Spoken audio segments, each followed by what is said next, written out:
করে ডাক দাও। ধরো তোমার 1000। এ ধরো তোমার 1000।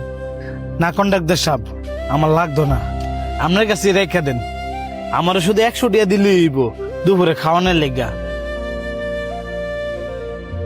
ঠিক আছে, তুমি সাইডে যাও, দিতেছি। এ ধরো। কাটা কয়েছো, আজকের বিলটা নিয়ে যাও। এ ধরো তোমার টে। এ ধরো তোমার টে। 100 টাকা ফেরত দাও।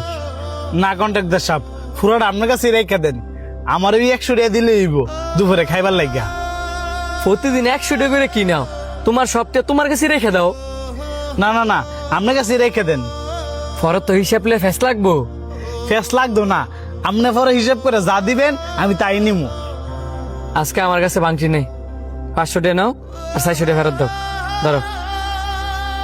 শাওন, এদিকে আছে। জি কন্ট্রাক্টর সাহেব বলেন। আচ্ছা, সানি ফোলার আছে, হ্যাঁ বিষয় কি তুমি কিছু জানো? কোন বিষয় একটু বুঝাই বলে জানতাম। এই যে প্রতিদিন আমার কাছ থেকে 100 টাকা করে নেয় আর বাকিটা আমার কাছে জমা রাখে, এই কাজটা কি কারণে করে তুমি জানো? না তো, এই বিষয়ে আমি কিছু জানি না। কারণ প্রতিদিন কাজ হইয়া খালি কাজই করে, কারো লগে কোনো বিষয়ে কথা কয় না। আচ্ছা, তুমি তোমার কাজ করো, আমি দেখতাছি। অন্তর, কাজটা ফালায় নিচে নেমে আসে। জি কন্ট্রাক্টর সাহেব বলেন। আমাদের সাইডে যে সানি নামের ফোলাটা কাজ করে, হ্যাঁ যে প্রতিদিন আমার থেকে 100 টাকা নেয় আর বাকি টাকা আমার কাছে জমা রাখে, এই কাজটা কেরে করে তুমি জানো? না তো, হ্যাঁ তো কাজ ছাড়া আমাদের সাথে বেশি কথা কয় না। তোমরা জানোটা কি? যাও। এ ধরো। এ ধরো।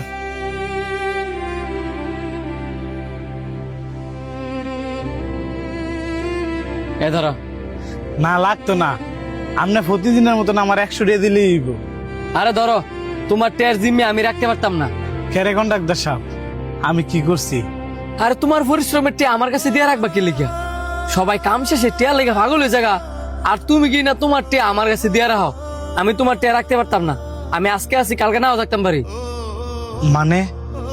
আরে বেড়া, আজকে আমি বাচ্চা আছি, কালকে আমি বাচ্চা নাও থাকতাম পারি। তখন তোর ঋণ পরিশোধ করবো গাড়ায়। কন্ডাক্টর সাহেব, আপনি মরে গেলে কোন দায় দেবেন নাই। বৃষ্টি নামতেছে, তুই সাইডে আয়। আচ্ছা, তোমার সমস্যা কি করছে? টিয়া নিতে চাও না রে? আমার কাছে টিয়া থাকলে আমি নষ্ট হয়ে যাবো গা। না ফেসায় বুঝায় কও। যার ঘরের গার্জেনই বালা না, হ্যাঁ বালা থাকে কেমনে?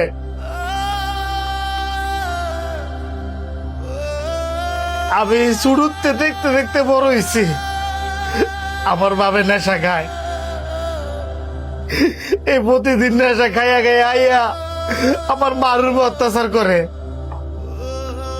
আমার মারে অত্যাচার করতে করতে করতে করতে আমার জীবনে তো আমার মারে সরাই দিছে। আমার বাপের এই নেশা খাওয়া দেখা দেখা মা হারানোর দুঃখে কষ্টে আমিও নেশা খাওয়া হয়েছি। অল্প বয়সে সুন্দরী একটা মাইয়ারে বিয়ে করছি। দিন শেষে আমার বাপে যেই পথে চলতো আমিও সেই পথে চলা শুরু করছি। প্রতিদিন নেশা কইরা কইরা বাড়িতে বোর অত্যাচার করতাম। এই অত্যাচার সহ্য করতো না ভাইরা আমার বউ আমার তালাক দিয়ে গেছে গা। এরপরে নিজের শুধরানোর চেষ্টা করছি। এই কারণে টিয়া নিজের কাছে রাই না। এই টিয়া ভাইয়া যদি আবার আমি নেশা করি, এখন ভাই আপনি কি চাহান আমি টিয়া ভাইয়া আবার যাই নেশা খাওয়া শুরু করি? যদি না চান আমার গার্জিয়ান মনে কইরা এই টিয়াগুলো আপনার কাছে রেখে দেন। তুমি যে তোমার বুলা বুঝা নিজের শুধরে নিছ, এই জন্য তোমার ধন্যবাদ। নয়তো এই যুগে নেশা করে আবার নিজের শুধরায় নাকি? ঠিক আছে, তোমার টিয়াগুলো আমার কাছে জমা রাখলাম। তোমার যখন যা লাগে তখন তুমি আমার চাইনি। যাও। আরেকটা কথা শোনো, আল্লাহর দোহাই লাগে এই নেশা ফানি আর কোনোদিন করো না। এই নেশায় তোমার জীবনটার একবার ধ্বংস করে দিব, সমাজ থেকে তোমার আলাদা করে দিব, তোমার ফ্যামিলি থেকে তোমার আলাদা করে দিব, তোমার দেহের থেকে তোমার রুহুডারে আলাদা করে দিব।